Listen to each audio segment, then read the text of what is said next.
पे जाएं बताइए? बैरिकेड्स के पास। आप फिर बैरिकेड वाले बोलेंगे आप उधर जाओ। नहीं मैं ही वहीं पे हूँ, आप उधर बात सर ग्रेट, मतलब कि ये जो लाइन, मेरा एक सवाल है, ये जो आपने लाइन लगाई थी, इस लाइन का मतलब क्या है? ये क्यों मीडिया केस है? यहाँ कोई सीज फायर हो रहा है, यहाँ पे कोई आतंकवादी आ गए हैं या कुछ ऐसा होने वाला है? आप प्लीज वहाँ पे कर दीजिए ना। कमाल की बात है, ये हमारा आजाद देश है। Modi ji really very shameful for us कि ये हालात हमारे देश के आज हैं। मैं आज एक बात आप सब साथियों के थ्रू कहना चाहूंगी, एक बेटी हूँ, एक बहन हूँ और अफसोस जाहिर कर रही हूँ कि ये हमारे देश की ये फिल्म है ब्लैक एंड व्हाइट फिल्म, रंगीन फिल्म तो उधर चल रही है संसद के अंदर, जहां मोदी जी एक राजा की तरह चलकर आते हैं और पूरी तरह से उनका जितना मीडिया, गोदी मीडिया आज वहां खड़ा दिखा रहा है संसद का उद्घाटन, जबकि संसद का उद्घाटन राष्ट्रपति को हक करने का पर मोदी जी कर रहे हैं। और दूसरी तरफ देश की बेटियां बैठी हैं, पहली बात उन्हें कहाँ ले गए किसी को नहीं पता, वो बेटियां कहाँ गई हैं। दूसरी बात वहां से बाउंड्री लाइन बना दी गई है और धीरे धीरे धीरे धीरे अब वहां भी खड़े नहीं होने दे रहे हैं। क्या हम आजाद देश में रह रहे हैं? क्या ये आजाद देश है? क्वेश्चन मार्क अपने आप में बहुत बड़ा है। और मैं आपके थ्रू, मीडिया के थ्रू घर में बैठी हर बहन बेटी से कह रही हूँ, आज ये इन बेटियों के साथ हुआ है, कल हमारे साथ भी हो सकता है। एक आवाज देश की बनकर हर बेटी, अगर ये हमें आज रोक सकते हैं तो कल आप यहाँ पे आओ, परसों आओ और इस जनता को ये दिखाना पड़ेगा, इस मोदी सरकार को, कि ना हम डरते थे, ना हम डरते हैं, ना हम डरेंगे, आजाद देश के वासी हैं। दूसरी फिल्म आज आपने देखी, एक तरफ रंगीन, एक तरफ ब्लैक एंड व्हाइट। बेटियां कहाँ हैं किसी को नहीं पता, कहाँ ले गए किसी को नहीं पता, टेंट उखाड़ दिए गए हैं और अब हालात ये हो गए। अंदर का नजारा देखा, अंदर क्या किस तरह का हालात है? जाने दे रहे? अब मुझे ये बताओ, इन्होंने आज ये हालात किया है, इनको पता है कौन कौन से लोग किसान आंदोलन में इन्वॉल्व थे। मैं 13 महीना किसान आंदोलन में रही हूँ। इन्होंने उनके घरों के बाहर रात से ही CID के लोग बिठा दिए गए, यह जाने नहीं चाहिए। हम आधे रास्ते तक आए हैं, CID की गाड़ी हमारे पीछे थी, हम लोग रास्ते में रुके, गुमराह किया, रुके आधा घंटा, फिर हम यहाँ पे आए, फिर रास्ते में बॉर्डर पे हमारी गाड़ी रोकी जाती है, पूछा था कहाँ जा रहे हो? तो क्या आजाद देश के अंदर, क्या मुझे I am a tax payer, मुझे ये बताना पड़ेगा मैं क्या जा रही हूँ, कहाँ जा रही हूँ, क्यों जा रही हूँ? मेरा राइट है, मेरे फंडामेंटल राइट्स को ये कैसे तोड़ सकते हैं, कैसे खत्म कर सकते हैं? यहाँ आने के बाद चारों तरफ बाउंड्रीज है, कहीं अंदर पैदल भी नहीं आया जा रहा। कहाँ से आए हैं, कहाँ आपको चेकिंग किया गया, कहाँ आपको? मैं फरीदाबाद से आई हूँ। सबसे पहले मेरे खुद के घर के बाहर ही CID थी।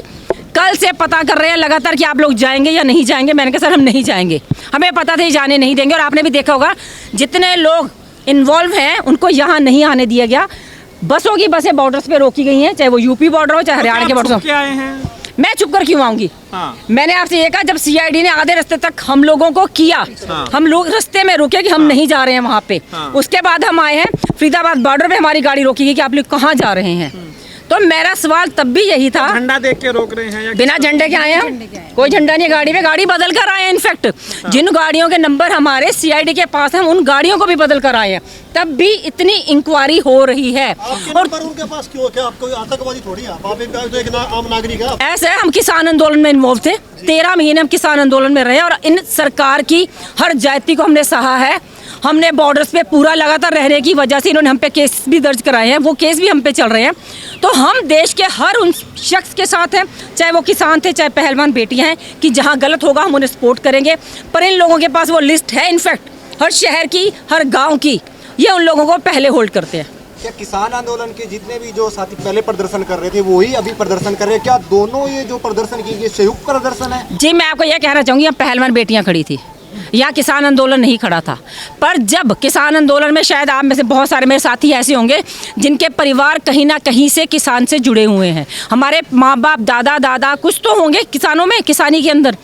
अगर कहीं पे गलत होता हो, किसान जमीन से जुड़ा हुआ शख्स है, अगर वो आकर इनकी मदद करना चाहता है तो गलत क्या करता है? उन्होंने एक संयुक्त किसान मोर्चा बनाया है, एक आवाज़ के ऊपर लाखों लोग इकट्ठे होते हैं उनकी पे, उनकी एक आवाज़ पे, चाहे वो यूपी, चाहे बिहार, चाहे राजस्थान, चाहे पंजाब, चाहे हरियाणा। जब किसान मोर्चा ने यहाँ से आह्वान किया कि अब हम इन बेटियों को सपोर्ट करेंगे, उसी टाइम से इन लोगों को ये परेशानी होगी। अब किसान मोर्चा यहाँ आ गया है, अब ये बेटियाँ उठने वाली नहीं है। पहलवानों को उठा दिया गया है, क्या लग रहा है आंदोलन खत्म हो गई? क्या माना जाए? आंदोलन खत्म हो गया, टेंट हटा दी गई है पुलिस के द्वारा। ऐसा है, आपने किसान आंदोलन देखा होगा, टेंट बहुत बार उखाड़े गए थे, बहुत बार मारा पीटा गया था, बहुत बार नजर उनको ऐसा कौन सा काम था जब तब इन्होंने नहीं किया था? और वही सेम हालात हैं। आज हमारे कच्चे टेंट इन्होंने निकाले हैं और किसानों ने शायद इन्हें आह्वान उस दिन भी कर दिया था जिस दिन ये सारे आए थे यहाँ पर कि अभी ये कच्चे टेंट है, अब इनकी जगह हम पक्के लगाएंगे। और वो किसान हैं, वो डरते नहीं हैं, अगर वो कह कर गए वो डेफिनेटली लगाएंगे भी। दोबारा फिर से बैठने जा रहे हैं जल्दी बैठ देखिए, पहले छोड़े तो सही। पहले कभी किसी ने देखा है कि आज़ाद देश के अंदर कोई अपनी बात रखना चाहे तो क्या उसको अरेस्ट करेंगे आप? ये अपने आप में बहुत बड़ा सवाल है कि हम आज़ाद हैं या आज हम बीजेपी सरकार के गुलाम हैं। पर जो हालात अभी इन लोगों ने दिखाए, हमें वहाँ से निकालते निकालते यहाँ तक लेकर आए हैं।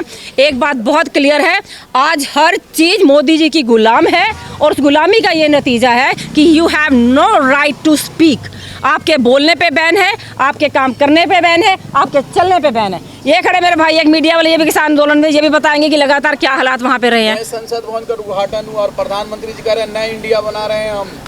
तो ये नया इंडिया आपने देखा है ना, लोकतंत्र की धरती है भारत। देखिए, लोकतंत्र की हत्या करने वाले जो हैं वो बीजेपी सरकार से बेटर कोई भी नहीं है। मैं तो खुलकर कहना चाहूँगी, जब एक तड़ीपार को गृह मंत्री बना दिया तो देश के हालात वैसे ही होंगे जैसे होने चाहिए थे, जिसे तो होना चाहिए था। काला पानी वो देश चला रहा है और जिन बच्चों को देश चलाने चाहिए थे उन लोगों को छुपा दिया गया है। वो तो जनता के द्वारा चुने हुए प्रतिनिधि है। आज मुझे ये बता दीजिए, ये जनता के तो बच्चे हैं तो क्या राइट नहीं है अपनी बात कहने का?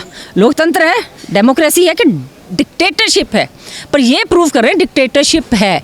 आप भी मुझे सवाल का जवाब दीजिए, संसद भवन का उद्घाटन किसे करना चाहिए था? राष्ट्रपति जी को। तो मोदी जी क्यों कर रहे हैं? तो कहाँ पे है डिक्टेट? दिक्कत क्या है? प्रधानमंत्री जी अगर उद्घाटन कर दिए तो मुझे प्रधानमंत्री जी से कोई दिक्कत नहीं है। मैं प्रधानमंत्री जी सिर्फ इतना कहना चाहती हूँ, आप हमारे देश के राजा हैं और राजा को जनता और प्रजा चुनती है। और जब प्रजा चुनती है, जब कोई बच्चा परेशान होता है तो जिसे चुना जाता है वो उसके पास जाता है। अगर किसान थे, उन्हें को दिक्कत आई, वो अपने राजा के पास गए। पहलवानों को दिक्कत आई, वो अपने राजा के पास गए। तो क्या राजा का राइट नहीं बनता कि वो अपने बच्चों की बात सुने या अपनी प्रजा की बात सुने? आप सिर्फ अपनी मन की बात करके जाते। कभी भी कोई राजा क्या अपनी जनता की, अपनी प्रजा की बात नहीं सुनता? पहली बार ऐसा राजा है जो अपनी प्रजा की बात सुनना ही नहीं चाहता।